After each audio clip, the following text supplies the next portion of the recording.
రీసెంట్గా ఘట్కేసర్కి చెందిన దంపతులు రైల్వే ట్రాక్ పైన సూసైడ్ చేసుకున్నారు. దీనికి సంబంధించి డెక్కన్ క్రానికల్లో కూడా న్యూస్ వచ్చింది. Financial stress, forced conversion by neighbours behind couples death. ఆర్థికపరమైన ఇబ్బందులు, అలాగే మత మార్పిడికి, బలవంత మత మార్పిడి గురించి వేధించడం పొరుగు వాళ్ళు, ఇవన్నీ కూడా ఆ దంపతుల మృత్యు వెనుక ఉన్నాయి. సో టోటల్గా పిల్లలు అనాథలు అయిపోయారు. ఈ దంపతులు వెళ్ళిపోయాక మీడియా వాళ్ళు వీళ్ళ పిల్లల దగ్గరికి వెళ్ళారు. ఒకసారి వాళ్ళ పెద్ద బాబు ఏం చెప్తాడో విందాం. ఇప్పుడు మమ్మీ పూర్తిగా క్రిస్టియన్ లోకి కన్వర్ట్ అయ్యిందా వాళ్ళ మాటలు నమ్మి? అసలు క్రిస్టియన్ కన్వర్ట్ కాలేదు. చర్చికి వెళ్ళిందేమో కానీ క్రిస్టియన్ అసలు కన్వర్ట్ కాలే. హిందూలోనే ఉన్నాడు. ఇంట్లో ఇంకా క్రిస్టియానిటీకి సంబంధించి కూడా సువార్తను కూడా ఒక పేపర్ పెట్టుకుంది. నేను అడిగిన ఒకసారి, మమ్మీ ఇది ఎందుకు చేస్తున్నావు అంటే, ఉండని నాన్న ఏదైనా మంచి జరుగుతుంది అని ఉంచిరు. ఇక్కడ మమ్మీ నాన్న ఏం మాట్లాడారు? నీతో ఫోన్ చేశారు అన్నారు కదా, ఎన్ని గంటలకు ఫోన్ చేశారు? ఫస్ట్ 5:30కి చేసారు. మేము స్కూల్ నుంచి వచ్చి రెడీ అయ్యేసరికి మమ్మీ వాళ్ళు డాడ్ టు 10 చేసి మళ్ళీ ఇంకోసారి చేసి అన్ని బోన్లన్నీ సో ఈ వీడియోలో వీళ్ళ బాబు పెద్దబ్బాయి 15 సంవత్సరాల పిల్లవాడు ఏం చెప్తున్నాడంటే, ఈ పొరిగింట్లో ఉండే ఈ క్రిస్టియన్ కుటుంబం వాళ్ళల్లో కూడా ఆ మహిళ ఎవరైతే ఉంటుందో ఆమె చాలాసార్లు మా అమ్మతోటి మా ఇంటికి వచ్చి గొడవ పడింది అని చెప్తున్నాడు. అలాగే ఆమె భర్త క్రిస్టియన్ వ్యక్తి మాత్రం డైరెక్ట్గా ఎప్పుడు గొడవ పడలేదు. ఒకవేళ ఫోన్లో ఏదన్నా మా నాన్న అతను అరుచుకున్నారేమో నాకు తెలియదు, కానీ అదైతే మా ఇంటికి వచ్చి గొడవ చేయలేదు. కానీ ఈ మహిళ మాత్రం మా ఇంటికి వచ్చి చాలాసార్లు గొడవ చేసింది అనేసి చెప్తున్నాడు. అలాగే ఆ క్రిస్టియన్ మహిళ మా అమ్మ ఇద్దరు స్నేహంగా ఉంటారు కాబట్టి మా అమ్మని ఆవిడ కొన్నిసార్లు చర్చికి కూడా తీసుకుని వెళ్ళింది, అంటే మా అమ్మ ఆవిడతో చర్చికి కూడా వెళ్ళింది అనే విషయాన్ని ఈ బాబు చెప్తున్నాడు. అలాగే ఈ సువార్తకు సంబంధించిన ఈ పాంప్లెట్స్ అవి కొన్ని ఉంటాయి కదా, అవేవో ఆ మహిళ మా అమ్మకి ఇస్తే మా అమ్మ వాటిని ఇంట్లో ఉంచింది. అవి ఎందుకు ఇంట్లో ఉంచావు అని అడిగితే, ఉండనివ్వు ఏదైనా మంచి జరుగుతుంది కదా అని చెప్పింది మా అమ్మ. క్రిస్టియానిటీలోకి కన్వర్ట్ అవ్వమన్నా మా అమ్మ క్రిస్టియానిటీలోకి కన్వర్ట్ అవ్వలేదు, హిందువుల్లోనే ఉంటామని చెప్పింది అనే విషయాన్ని చెప్తున్నాడు ఈ అబ్బాయి. అలాగే మీడియా ఆ క్రిస్టియన్ కపుల్ ఎవరైతే ఉన్నారో పొరిగింటి వాళ్ళ దగ్గర కూడా వెళ్ళేసేసి వాళ్ళతో కూడా మాట్లాడడం జరిగింది. ఆవిడైతే చాలా ఘోరంగా ఏడుస్తుంది. మేమేదో స్నేహంగా ఉన్నదానికి, సహాయం చేసిన దానికి ఈరోజు ఇవన్నీ అనిపించుకుంటూ ఉన్నాము. ఈ మీడియా గొడవ చూస్తుంటే మాకు ఆత్మహత్య చేసుకోవాలనిపిస్తుంది అని ఆవిడ ఏడుస్తూ మాట్లాడుతుంది. సదరు క్రిస్టియన్ వ్యక్తి అయితే ఇతడు మరణించడానికి ముందు కూడా, అంటే ఒక 1 డే ముందో ఏమో నాతో మాట్లాడాడు ఫోన్ చేసి. మాట్లాడినప్పుడు మామూలుగా బిజినెస్ విషయాలు ఇలాంటివి మాట్లాడుకున్నాము, కావాలంటే పోలీసులు ఆ కాల్ రికార్డు తీసుకోవచ్చు, గంట సేపో ఏమో మా మాటలు సాగాయి.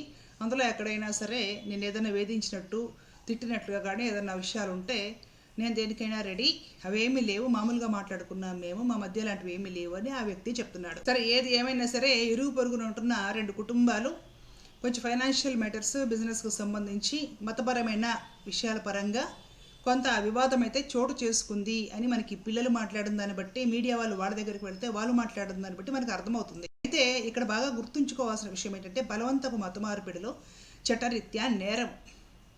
అవతల వాళ్ళని ఇంకొక మతము లేదా ఇంకొక ధర్మాన్ని పాటిస్తున్న వాళ్ళ దగ్గరికి వెళ్ళేసేసి మీరు చర్చికి రండి అని కానీ, మీరు గుడికి రండి అని కానీ ఆ విధంగా పిలవడము, వాళ్ళని ప్రభావితం చేసేసి వాళ్ళని ఈ విధంగా ప్రార్థనా స్థలాలకు తీసుకుని వెళ్ళడం కూడా బలవంత మత మార్పిడ్ల కిందకే వస్తుంది. అది ఎవరు చేసినా తప్పే. ఒక మహిళ తను హిందూ, తను గుడికి వెళ్తుంది అనే విషయాన్ని తెలిసి కూడా ఎందుకు పిలిచి చర్చికి తీసుకుని వెళ్ళాలి? అది తప్పు కాదా? ఆలోచించండి. ఆవిడ పిలిచినా సరే ఈ హిందూ మహిళ అసలు వెళ్ళకూడదు. మేము చర్చకి రామండి, మేము స్నేహంగా ఉంటున్నాం, మంచిది, చర్చిలకి వాటికి మాత్రం మేము రాము, మాకు గుడికి వెళ్ళే అలవాటు ఉంది, మా పద్ధతి మేము పాటించుకుంటామనేసి మొదటి మొహమాటం లేకుండా చెప్పు ఉండాల్సింది. ఆవిడ ఆ ప్రభావానికి లోనయ్యి ఆవిడ మాటలు వినేసేసి మొహమాటం కొద్దీ కొన్నిసార్లు చర్చికి వెళ్ళిందట. అంతేకాకుండా ఈ సువార్తకు సంబంధించిన పాంప్లెట్స్ అవి ఆ పొరుగు మహిళ ఇస్తే దాని ఇంట్లో కూడా పెట్టుకుందట. ఈ చదువుకుంటున్న 15 సంవత్సరాల పిల్లవాడు, అమ్మ అవి ఇంట్లో ఎందుకు ఉంచావు అని అడిగితే, ఉండని నువ్వు నాన్న ఏదైనా మంచి జరుగుతుంది కదా అని అంటుందట. అంటే మన వాళ్ళకి ఎంతసేపటికి మాయలు, మ్యాజిక్లు, ఏదో ఒక అద్భుతాలు జరుగుతాయి, వీటి మీద ఎంత ఇంట్రెస్ట్ ఉందో చూడండి. అసలు ఇలాంటివి వద్దు, నీ కర్మ నువ్వు చెయ్యి ఫలాపేక్ష లేకుండా అని కదా పరమాత్మ భగవద్గీతలో చెప్పింది. అది ఈ రోజు కూడా హిందువులందరికీ చేరువ కాలేదు. భగవద్గీత ఎసెన్స్ హిందువులు తెలుసుకునే ప్రయత్నము చాలామంది ఇప్పటికి కూడా చేయడం లేదు. నేను గోవింద సేవ ఛానల్లో గత 4 ఏళ్ల నుంచి భగవద్గీతను విశేషంగా ప్రచారం చేస్తున్నా. నిదానంగా తెలుసుకొని ఎప్పుడైతే భగవద్గీత ఎసెన్స్ ప్రజల్లోకి వెళుతుందో వాళ్ళ ముందు అర్జెంటుగా ఈ మాయలు, మ్యాజిక్లు, అద్భుతాలు, ఈ వస్తువు పెట్టుకుంటే అద్భుతం జరుగుతుంది, ఇవి వదిలేస్తారు. ఈ పిల్లవాడు స్పష్టంగా చెప్తున్నాడు, ఈ సువార్త కాగితం ఇంట్లో ఎందుకు పెట్టుకున్నావమ్మా అంటే ఏదైనా అద్భుతం జరుగుతుంది, ఏదైనా మంచి జరుగుతుంది, ఉండనివ్వు నాన్న అంది మా అమ్మ అని. మంచులు, అద్భుతాలు ఇవన్నీ కూడా ఆ వస్తువులు ఈ వస్తువులు ఇంట్లో పెట్టుకుంటే జరగవండి. చక్కటి ఆలోచనాబద్ధమైన మంచి ప్రణాళికతోటి, జాగ్రత్తగా క్రమశిక్షణతోటి, తెలివితో పని చేసుకుంటూ పోతే అద్భుతాలు సాధించగలుగుతారు. ఆ పొరుగు మహిళ ఈ మహిళను ప్రభావితం చేసి చాలాసార్లు చర్చికి తీసుకెళ్ళింది. మరి ఆ పొరుగు మహిళ తన స్నేహితురాలైన హిందూ మహిళతో పాటు గుడికి ఎన్నిసార్లు వెళ్ళింది? ఒక్కసారి కూడా వెళ్ళలేదు. ఆలోచించండి ఒకసారి. ఎవరు నచ్చిన మతము వాళ్ళు చక్కగా పాటించుకోవచ్చు, అందులో తప్పులేదు. పక్క వాళ్ళను కూడా మా దగ్గర నువ్వు రా అని ఫోర్స్ చేయడం అనేది చాలా తప్పు. ఈ ఫోర్స్ చేయడం అనేది ఏ మతం వాళ్ళు చేసినా కూడా అది పెద్ద తప్పే. ఇంకో ముఖ్యమైన విషయము, ఈ మత మార్పిడ్లు వీటిలోకి రాలేదు కాబట్టి రకరకాల బిజినెస్లు వాడితో చేపించి, వాడితో డబ్బులు పెట్టించి, వాళ్ళు మోసపోయేలా, నష్టపోయేలా చేసి, వాళ్ళని మానసికంగా హింసించి, వాళ్ళని చంపేశారు అనేసి ఇంకొందరు ప్రచారాలు చేస్తున్నారు. ఇప్పుడు పక్కన వాళ్ళు ఇన్వెస్ట్మెంట్ పెట్టు, అది చేయి, ఇది చేయనంత మాత్రం చేసేస్తారా చెప్పండి? ఈ పోయిన వ్యక్తికి సదరు 40 సంవత్సరాల పై వయసు ఉంది. ఫైనాన్షియల్గా ఏదో డబ్బులు చేబదులు తీసుకొని ఏదో మొత్తానికి ఆర్థిక లావాదేవీలు నిర్వహించి ఉండవచ్చు. ఎవరు చెప్పినా కూడా లాభాలు వస్తున్నాయి అనేసి వాళ్ళ ఇన్ఫ్లుయెన్స్లో పడిపోయి, తెలియని అనుభవం లేని పనులు చేసేసి దాంట్లో మళ్ళీ మునిగిపోయి బ్యాంక్ లోన్లో అవి తీర్చలేక మేము ఏ పని చేసినా కూడా లాభసాటిగా అనుకున్నాం కానీ అందరూ బాగుపడుతున్నారు, మాకు కష్టాలు వస్తున్నాయి అనేసి మనస్తాపం చెంది తెలిసిన పనులు చేసేసి ఆ తర్వాత పిల్లలు ఉంటే వాళ్ళని పట్టించుకోకుండా పోయి ఆత్మహత్యలు చేసుకోవడం ఏమంత తెలివైన పని?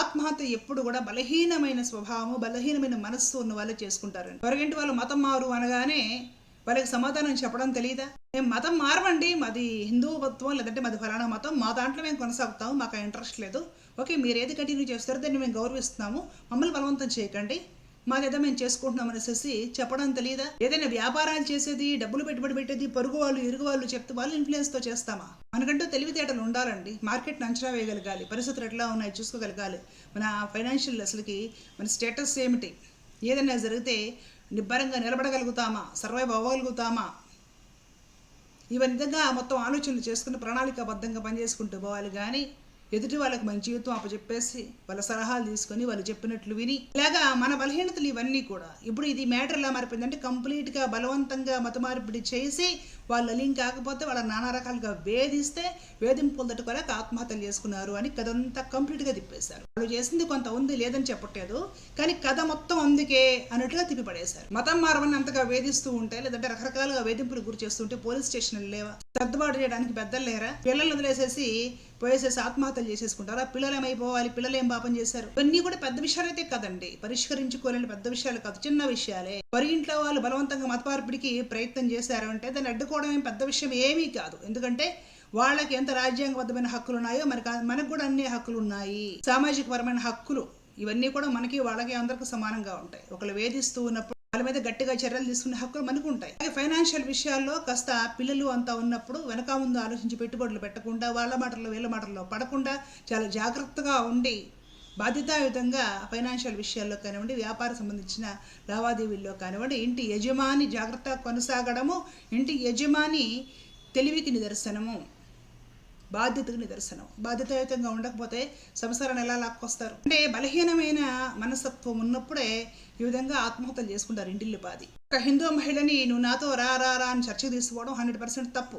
ఒక హిందూ మహిళకి ఇలాంటి పాంప్లెట్లు ఇచ్చేసి ఇదిగో ఇది చూడు అనేసి ప్రభావితం చేయడానికి ప్రయత్నం చేయడం కూడా 100% తప్పు. వీళ్ళు వాళ్ళ మాటల్లో పడేసేసి వెనక ముందు ఆలోచించుకోకుండా పెట్టుబడులు పెట్టి కొత్త వ్యాపారాలు చేసి నష్టపోవడం, మోసపోవడం అది వీళ్ళ తప్పు. ఇక్కడ ఇద్దరు తప్పు స్పష్టంగా కనపడుతుందండి. ఎదురింటి వాళ్ళు పక్కింటి వాళ్ళతో ఎవరితో అయినా సరే అతి స్నేహము అనర్థదాయకము, అది ఎప్పుడు ఏ విషయంలోనూ మంచిది కాదనమాట. ఎవరున్నా సరే మన పొరుగు వాళ్ళు ఎంతవరకు అంతవరకే స్నేహం, హలో అంటే హలో అనుకునే వరకే, మరీ ఏదన్నా కష్టం వస్తే కాస్త మనం చేయగలనంత మానవతా దృక్పథంతో సహాయం చేసేవరకే. అంతకు మించి భాగస్వాములు అయిపోయి వ్యాపారాల్లో కలిసిపోయి ఆర్థిక లావాదేవీలు అది ఇది మతపరమైన విషయాలు వాటిలోకి ఇతరులను లాగడము ఇవన్నీ కూడా తప్పు. ఎవరితోటైనా సరే అతిగా రాసుకొని పూసుకోవడము, అతిగా స్నేహం చేయడము అనర్థాలకు మూలము. ఎవరితోటైనా సరే ఎంతవరకు అంతవరకు ఉండండి. మీ జీవితానికి, కుటుంబానికి, భవిష్యత్తుకు సంబంధించిన నిర్ణయాలు చాలా జాగ్రత్తగా మీరు మీ సన్నిహితులు, కుటుంబ సభ్యుల సమక్షంలో తీసుకునే ప్రయత్నం చేయండి. జీవితాలు జాగ్రత్తగా ఉండాలి. చిన్న చిన్న విషయాలు పరిష్కారం చేసుకోవాలి కానీ ఆత్మహత్యలు చేసుకోకూడదు. పిల్లలని అనాథలను చేసే హక్కు మనకి లేదు భూమి మీదకి తీసుకొచ్చి. ఏదైనా సరే మనం ఆలోచన చేయగలిగామంటే పరిష్కారం ఉంటుందండి. బాధాకరమైన విషయం పాపం ఇప్పుడు ఆ పిల్లలు అనాథలు అయిపోయారు. దయచేసి ఇలాంటి తప్పులు ఏ తల్లిదండ్రులు కూడా చేయకండి. జై హింద్.